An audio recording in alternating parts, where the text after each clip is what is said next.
But first, the big story of the day. Check out shares of Lyft surging in its first day of trading, making its public debut right here at the NASDAQ. Let's go out to Deirdre Bosa for all the details. Hey, Deirdre. Hey, Melissa, that's right. Shares of Lyft popping more than 8% on its debut. That's a good signal for the company and a good signal for the IPOs to come. But of course, this story is just getting started. Remember, Snap on its first day of trade, those shares popped nearly 50%, and a few months later, it was back below that IPO price. There was also Groupon, another hyped up tech name that was loss-making and profitable. It surged some 30% in its debut, and just a few weeks later, it had lost all of those gains. Now, the point is, I don't want to be a Debbie Downer, but that this story is just getting excited and they're getting started, and there was a lot of excitement over these names, but they struggled after they became public companies. And there are still a lot of questions about Lyft, such as its path to profitability and its dual-class structure if things do go sideways. This morning, though, co-founder Logan Green telling Andrew Ross Sorkin that its corporate governance will actually set them up for long-term growth. Collectively, we really need to set the company up for this long-term opportunity and to create the type of durable growth that we're going after. Now, Uber, on the other hand, will go public with a one-share, one-vote structure. We are anticipating that IPO as early as April. So far, Melissa, we have 1 day to judge Lyft on it. It has been a good start. That should bode well for Uber, at least when it's trying to get its valuation. Back to you. All right, Deirdre. Thank you. Deirdre Bosa joining us from San Francisco. Despite the euphoria today, the market remains in a vulnerable state. So is Lyft about to lift stocks to new highs?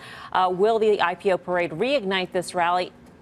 A lot of questions. I don't want to confuse you guys because you're prone to confusion when there's so many questions.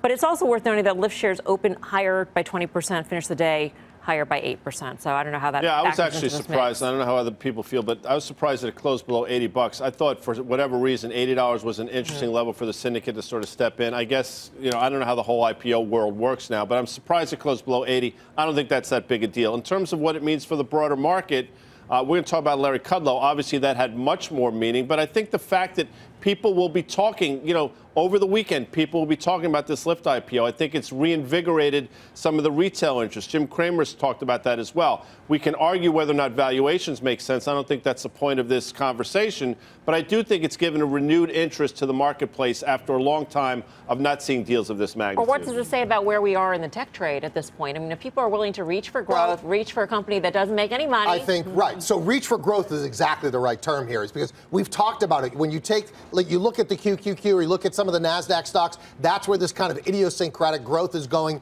In a low growth world, investors are going to go after names like this. They don't care if they make money necessarily, but if they have growth, revenue growth, that's what they worry. So I think it's very consistent what's going on with the market. But to Guy's point, it's a sentiment boost, right? If this thing failed, broke the IPO price today, that could have been really negative for the market. But sentiment-wise, really positive for stocks.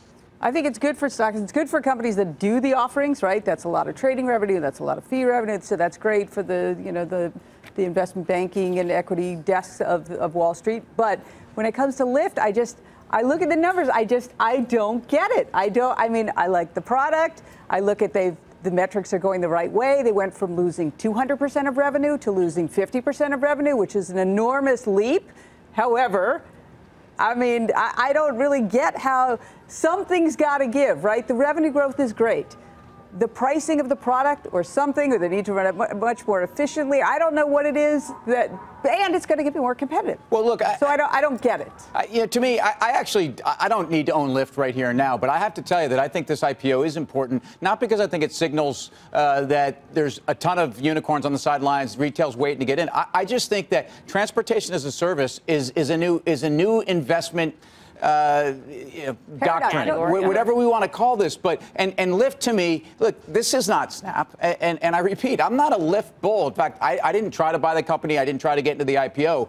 But they're growing. They are growing. I mean, they went from 20% market share to 40% market share. Yeah, they're losing more money. But look at the addressable market here. And you guys had a really smart conversation yesterday, which talked about also, but how about a Google with Waymo and where the legacy mega cap players are already maybe threats to these guys before they ever get out of the gates. But it's important just to point out where transportation as a service is a new investable place in the same way social media was. And this is not Snap. It's not. I mean, when I go to Google Maps and I type in Guy Adami's house, if I wanted to go there from here, it will tell me already how to get there. Are there a lot of statues out front, like marble, like, you know, fountains, fountains, yeah. Large fountains, metal gates?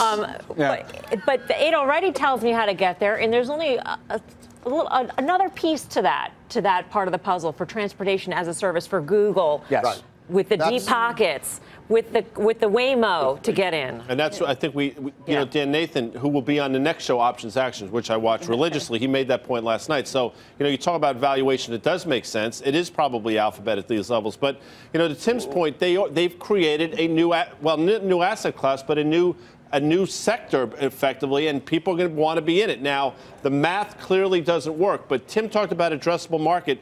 I think the number was $1.2 trillion.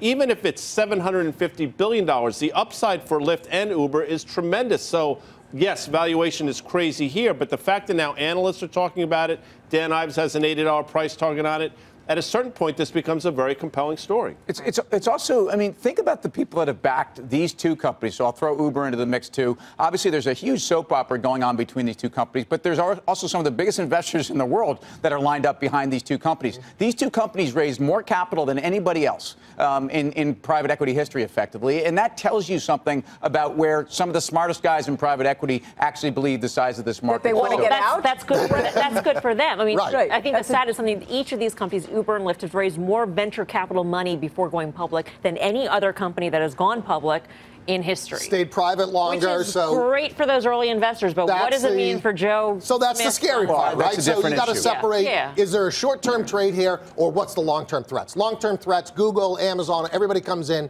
drives the price to zero. But in the short term, you actually do have a window here that might be interesting for Lyft. You have Uber coming out in April. They're going to want to keep valuations relatively elevated to get that deal out. Number two, in May 15th, you have the first earnings announcement from Lyft. If you look at a lot of these past IPOs, when the first earnings announcement came out, that generally it marked the top, but that's where all of a sudden Wall Street came in and started to look at the metrics more thoroughly. So I think for the next 30 days, you actually have an interesting opportunity to buy Lyft. By the way, the carpet here is from the Lyft IPO. It's beautiful here. It's not that we renovated or redecorated or chose this color. It's nice. Speaking of Guy's house, I would imagine this is your living room. Well, it's funny. What I was going to say was this looks like your dorm room in college. I mean, it's like Nice laugh track. Yeah. I like the tinge of sarcasm in the laugh track. no tinge.